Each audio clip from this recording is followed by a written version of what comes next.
नमस्कार दोस्तों, कृष्णवाणी में आपका स्वागत है। दोस्तों, आज मैं आपके लिए एक बहुत ही मोटिवेशनल कहानी और बातें लेकर आया हूं। उम्मीद है आपको ये वीडियो पसंद आएगी और ऐसे ही सिख कहानी और मोटिवेशनल बातें जानने के लिए हमारे चैनल को सब्सक्राइब जरूर कीजिएगा।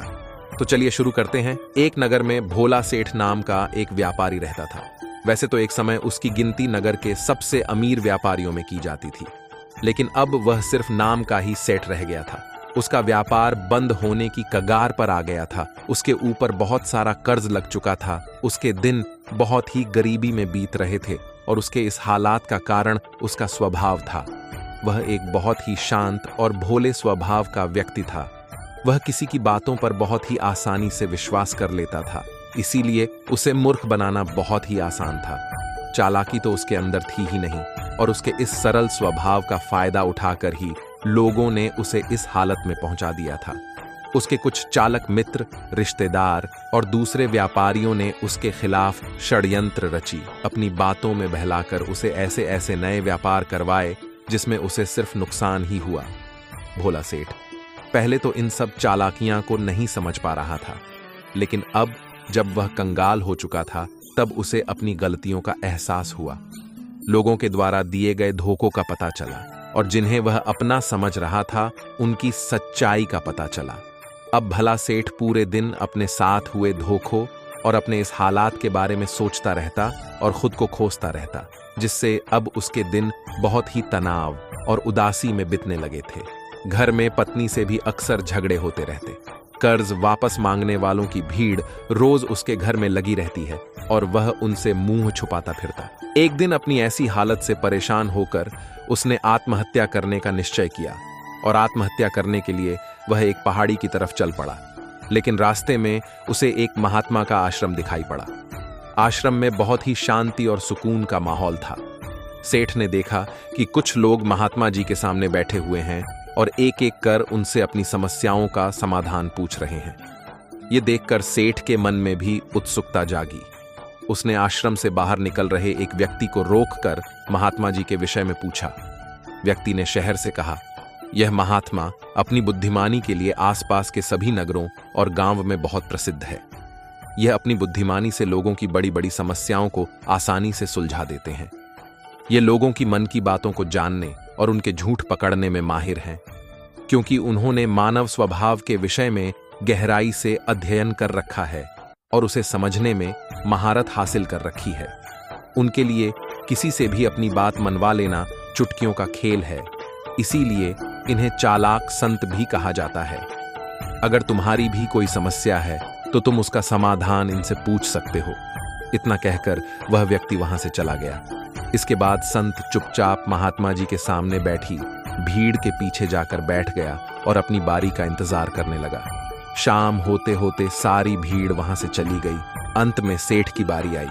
सेठ ने महात्मा जी को प्रणाम किया और बहुत ही दुखी मन के साथ अपने साथ घटी सभी घटनाओं को सुनाया। महात्मा जी ने सेठ की बात पूरी ध्यान से सुनी और फिर शांत स्वर में उत्तर दिया। व्यक्ति को इतना भी भला और सरल नहीं होना चाहिए कि वह हर किसी की बात पर भरोसा कर ले और दूसरों के कहने पर कुछ भी करना शुरू कर दे।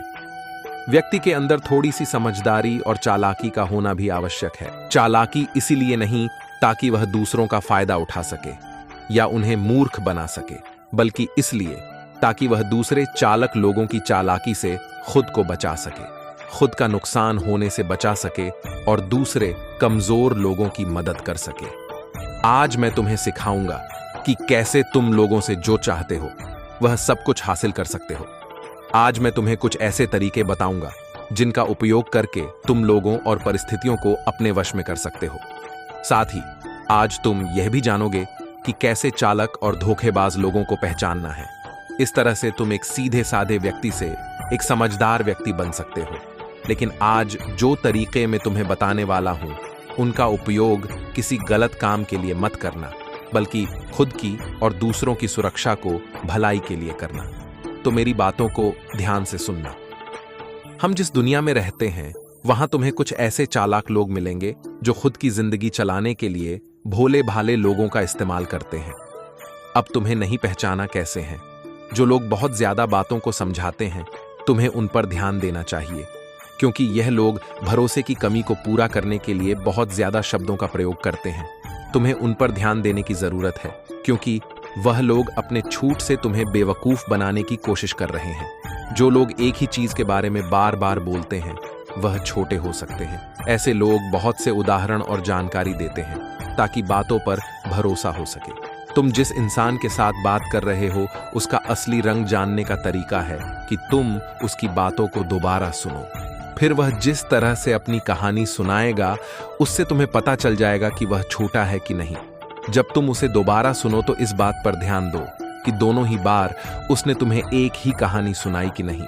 दूसरी बात, जब तुम किसी ऐसे इंसान को जानते हो जो दूसरों से झूठ बोलता है तो उस पर कभी भी भरोसा मत करो, क्योंकि जो व्यक्ति दूसरों से झूठ बोलता है वह तुमसे भी जरूर झूठ बोलेगा।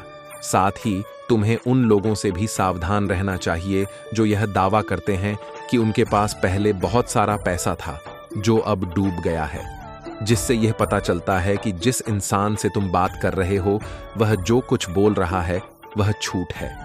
हाँ, हो सकता है कि कभी सच में उसके पास बहुत सारा पैसा रहा हो और अब वह दीवानी हो गया है। इसलिए समझदारी इसी बात में है कि ऐसे व्यक्ति से कभी भी पैसों को लेकर समझौता नहीं करना चाहिए। जो इंसान खुद ही पैसों को संभालने के बारे में कमजोर है उसे पैसों के बारे में सलाह लेना अक्लमंदी नहीं है। तुम्हें नाकाबिल कभी लोगों से भी सावधान रहने की जरूरत है, क्योंकि अगर कोई इतना काबिल नहीं है कि वह जरूरी बातों का ख्याल रख सके तो ऐसे लोग अपने व्यापार या काम को संभाल नहीं सकते। एक सच्चा समझदार व्यक्ति अपना ध्यान ज्यादा जरूरी समस्याओं की ओर रखता है, ना कि फालतू के कामों में। एक बात और, जो इंसान हमेशा अपनी बात दोहराता है और बात बात पर वादे करता है, कस्में खाता है, कुछ छोटा होता है। इसीलिए ऐसे व्यक्ति का कभी भरोसा नहीं करना चाहिए। दूसरी बात, अगर तुम्हें लगता है कि इंसान के साथ हमेशा अच्छा व्यवहार करके तुम्हें तुम्हारी इच्छा के अनुसार परिणाम मिलेगा तो तुम गलत हो। तुम्हें यह बात याद रखनी चाहिए कि लोगों को सिर्फ वही चाहिए होता है जिसे वह कभी हासिल नहीं कर पाए।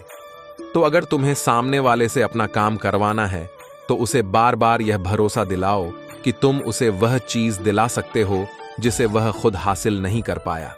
इसे और असरदार बनाने के लिए तुम्हें 2 नियमों पर ध्यान देना चाहिए। पहला, जिस इंसान को तुम अपने काबू में करना चाहते हो उसे वह देना शुरू कर दो जो वह चाहता है। दूसरा, उस इंसान को तुम तब देखो जब वह तुम्हारे नियंत्रण में आ जाता है। देखो कि उसे कैसे तकलीफ पहुंचती है जब तुम उसे वह देना बंद कर देते हो जो वह चाहता है। जब भी तुम्हें लगे कि वह इंसान तुम्हें हल्के में लेने लगा है तो उससे वह चीज वापस ले लो जो तुमने उसे दी थी। यह चीज सामने वाले को एक कमी और खालीपन का एहसास कराएगी, जिससे वह फिर से तुम्हारी बात मानने को तैयार हो जाएगा। तीसरा, जब कोई इंसान ऐसा बर्ताव करता है कि उसे सब कुछ मालूम है तो निश्चित तौर पर तुम एक ऐसे व्यक्ति से बात कर रहे हो जिसके पास दिमाग की कमी है। असलियत यह है कि जो व्यक्ति यह मानता है कि उसे कुछ नहीं पता, अंत में वही सबसे बुद्धिमान निकलता है और बाजी मार जाता है। अगर तुम्हें अपने आसपास के लोगों और परिस्थितियों का नियंत्रण अपने हाथ में लेना है तो नरम और विनम्र बनना ही सबसे अच्छा तरीका होता है। इससे यह दिखाता है कि तुम लोगों से बहस या झगड़ा नहीं करना चाहते हो। अपने शरीर के हाव भाव को ही विनम्र रखो। लोगों को जब एक बार पता चल जाता है, कुछ जानते हो, सफलता या असफलता को तुम्हारे ही खिलाफ उपयोग किया जाएगा। तुम्हारी नाकामयाबी पर तुम्हारा अपमान किया जाएगा और तुम्हारी कामयाबी पर लोग तुमसे नफरत करना शुरू कर देंगे। और जब तुम लोगों के सामने ऐसे दिखते हो कि तुम्हें सब कुछ पता है तो लोगों से अपनी बात मनवाने की तुम्हारी तरकीब असफल हो जाती है। लोग तुम पर उन्हें इस्तेमाल करने का आरोप लगा सकते हैं और वह तुम्हारी योजना के आगे बढ़ने से पहले ही तुम्हें मौका दिए बिना मना कर देंगे। हमारे नादान, अनजान व विनम्र बने रहने से लोगों को हम पर शक नहीं होता कि हम उनसे अपना काम निकलवा रहे हैं। जो व्यक्ति अपने इरादों और भावनाओं को छुपाने में जीतना माहिर होगा वो उतनी आसानी से लोगों को अपने नियंत्रण में ले सकता है। जब लोगों को लगेगा कि तुम नरम हो और तुम्हारा झगड़ने का स्वभाव नहीं है तो वह आगे बढ़कर तुम्हारी मदद करना चाहेंगे और हो सकता है कि तुम्हें अपने बारे में वह जानकारी दे दे जिसका उपयोग तुम उन्हें काबू में करने के लिए कर सकते हो। और वह यह सारी जानकारी सिर्फ इसीलिए तुम्हें देंगे क्योंकि उन्हें भरोसा होगा कि तुम उनसे कभी नहीं लड़ोगे।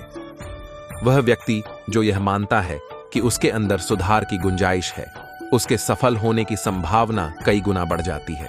इससे व्यक्ति के अंदर विनम्रता भी आती है क्योंकि उसे लगता है कि अभी उसे बहुत कुछ सीखना है। लेकिन जिस व्यक्ति को यह लगता है कि वह बहुत कुछ जानता है, वह आसानी से बेवकूफ बन जाता है। साथ ही एक गृहस्थ व्यक्ति के रूप में तुम्हें इस बात पर भी ध्यान देना चाहिए कि तुम्हारा धन कहां जा रहा है, और तब तुम अपने मेहनत के कमाई धन को खर्च मत करो जब तक तुम्हें वह चीज ना मिल जाए जो तुम उस धन के बदले लेना चाहते हो। इसका मतलब है कि अगर तुम बिना सामान लिए पैसे दे देते हो तो तुम्हारे साथ धोखा होने की संभावना बढ़ जाती है। ऐसा हो सकता है कि अगर किसी ने तुम्हारा पैसा पहले ही रख लिया हो तो अपने वादे को पूरा ना करे। इसीलिए सुरक्षित रहने के लिए उस इंसान को अपना पैसा रखने देने से पहले वह हासिल कर लो जो तुम उससे पाना चाहते हो।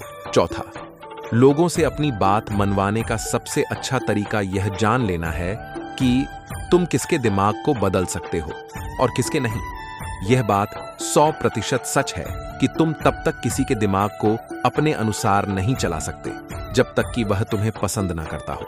इसीलिए उन्हें अपने अनुसार चलने की कोशिश करो जो तुम्हें पसंद करता हो और तुम्हारी इज्जत भी करता हो। लेकिन सिर्फ सही कामों के लिए इस बात का ध्यान रखना। अगर तुम किसी ऐसे व्यक्ति को अपने अनुसार चलाने का प्रयास करोगे जो तुम्हें पसंद नहीं करता, तो तुम्हारा सारा समय, प्रयास और धैर्य बेकार चला जाएगा। इसके अलावा जब भी तुम ऐसे व्यक्ति को बदलने की कोशिश करोगे तो वो तुम्हारे साथ बहस करेगा। चाहे कुछ भी कर लो, तुम ऐसे व्यक्ति का मन कभी भी नहीं बदल पाओगे। इससे पहले कि तुम्हारी बात बहस में बदल जाए, तुम्हें अपनी कोशिश बंद करनी होगी और पीछे हटना होगा। याद रखना, तुम सिर्फ उन्हीं लोगों को बदल सकते हो जो तुम्हें पसंद करते हैं और तुम्हारी इज्जत करते हैं। इसीलिए इसे बदलना हो या अपने अनुसार चलना हो, उससे पहले अच्छा रिश्ता कायम करो और दोस्ती बढ़ाओ। इतना कहने के बाद महात्मा जी थोड़ी देर के लिए रुके और फिर आगे कहना शुरू किया। अब मैं तुम्हें कुछ ऐसे तरीका बताऊंगा जिसका उपयोग करके चालक और धोखेबाज लोग दूसरों को बेवकूफ बनाते हैं और उनका गलत फायदा उठाते हैं। पहला तरीका, चालाक व्यक्ति को जो अपना कोई काम करवाना होता है तो वह अपने इरादों को पूरी तरह से छुपा के रखना है, यानी मैं झूठ बोलता है। सबसे महत्वपूर्ण बात, कुछ पता है और सिर्फ इतना ही बताता है जीतना वह चाहता है कि हम जाने। दूसरा तरीका, वह व्यक्ति जो चालक है और दूसरों को गुमराह करना चाहता है, वह हमेशा यही प्रयास करेगा कि वह ज्यादा से ज्यादा लोगों का ध्यान अपनी ओर आकर्षित कर सके, क्योंकि इसी प्रकार से वह एक समूह का सबसे महत्वपूर्ण हिस्सा बन सकता है और लोगों को गुमराह कर सकता है या अपने फायदे के लिए उनका उपयोग कर सकता है। तीसरा तरीका, जो गुमराह करने वाला धोखेबाज व्यक्ति होता है, वह लोगों की भावनाओं के साथ खेलना अच्छे से जानता है। वह अलग अलग मौकों पर अपने फायदे के हिसाब से अलग अलग भावनाएं व्यक्त करता है, लेकिन सिर्फ दिखावे के लिए। जैसे कभी ज्यादा गुस्सा करेगा, कभी बहुत विनम्र बन जाएगा, कभी बहुत दोस्ताना भी करेगा, तो कभी उदास हो जाएगा। जिस व्यक्ति के साथ जिस तरीके से उसका काम बनेगा, वह उसके साथ वैसा ही व्यवहार करेगा। चौथा तरीका, एक धोखेबाज व्यक्ति यह प्रयास करता है कि सबके सहानुभूति सिर्फ उसे ही मिले, सब उसमें ही सबसे बेचारा समझे। उसे मतलब नहीं कि तुम्हारी तकलीफ कितनी बड़ी है, वह हमेशा तुम्हें महसूस करवा देगा कि उसकी समस्या तुमसे कहीं ज्यादा बड़ी है और वह तुमसे ज्यादा बड़ी तकलीफ में है। इसलिए तुम्हें उसके प्रति दया भावना रखनी चाहिए और उसकी मदद करनी चाहिए। पांचवा तरीका, एक चालाक व्यक्ति जो तुम्हें अपने अनुसार चलना चाहता है, वह तुम्हारे दिमाग में इस बात को गहराई से बिठा देगा कि वही तुम्हारे जीवन का सबसे महत्वपूर्ण व्यक्ति है।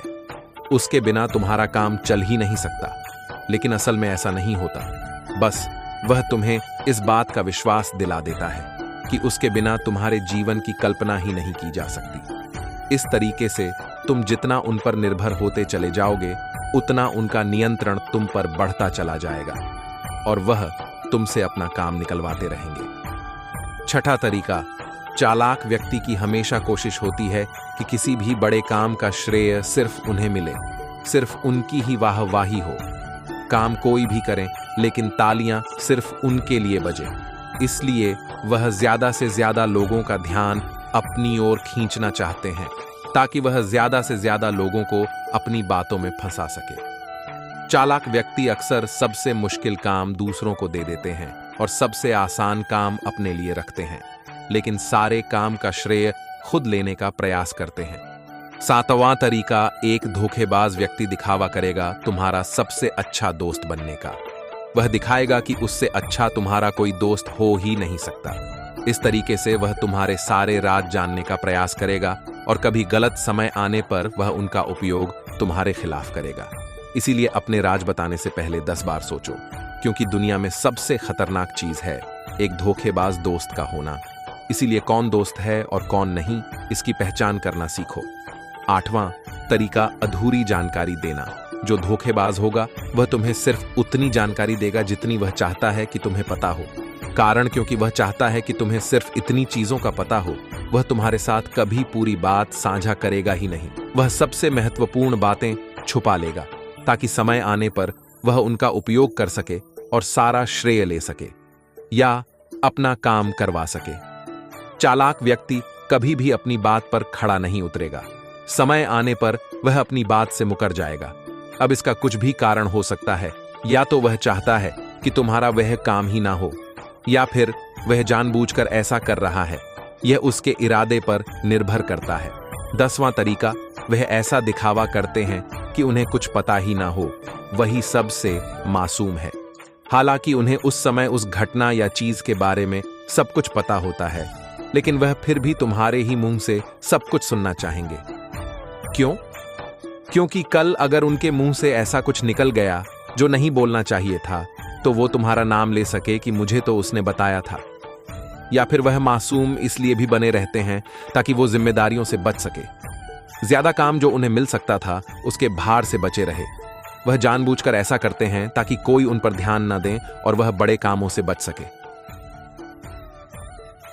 11वां तरीका, दूसरों की तरफ उंगली उठाना या फिर दूसरों को दोस्त देना। चालक और धोखेबाज व्यक्ति चाहेगा कि उसके हाथ हमेशा खाली रहे, मतलब कि उसे कोई मेहनत की जिम्मेदारी वाला काम न करना पड़े। इसीलिए वह दूसरों की तरफ उंगली करते रहते हैं कि मुझे यह काम अच्छे से नहीं आता, उसे अच्छे से आता है। या फिर दूसरी स्थिति यह आती है कि कहीं उनकी पोल खोलने वाली होती है या उनकी इज्जत पर बात आ जाए तो अपनी गलती का दोष दूसरों पर ही डालते हैं। 12वां तरीका, एक गुमराह करने वाला धोखेबाज व्यक्ति हमेशा छोटी तारीफ करेगा। वह वही बोलेगा जो सामने वाला उसे सुनना चाहता है, और वह ऐसा तब तक करेगा जब तक उसका काम नहीं निकल जाता। उसके बाद वह उसी व्यक्ति की लोगों के सामने बुराइयां करेगा और उसकी कमियां गिनाएगा। 13वां और आखिरी तरीका, वह तुम्हारे निर्णय पर अपना नियंत्रण रखने का प्रयास करेगा। सबसे पहले एक धोखेबाज और चालाक व्यक्ति तुम्हारा सबसे अच्छा मित्र या हितैषी बनने का प्रयास करेगा। उसके बाद जब उसे भरोसा हो जाएगा कि तुम उस पर आंख बंद कर विश्वास करने लगे हो, तो वह तुम्हारे निर्णय खुद देने का प्रयास करेगा और तुम्हें यह महसूस करवा देगा कि जो निर्णय उसने तुम्हारे लिए हैं वही निर्णय तुम्हारे लिए सबसे फायदेमंद है, जबकि अंत में इसका फायदा सिर्फ चालाक व्यक्ति को ही मिलने वाला है। तो यह थे वह तरीके जिनका उपयोग करके तुम लोगों से अपनी बात मनवा सकते हो और चालाक और धोखेबाज लोगों की पहचान करके उनसे बच सकते हो।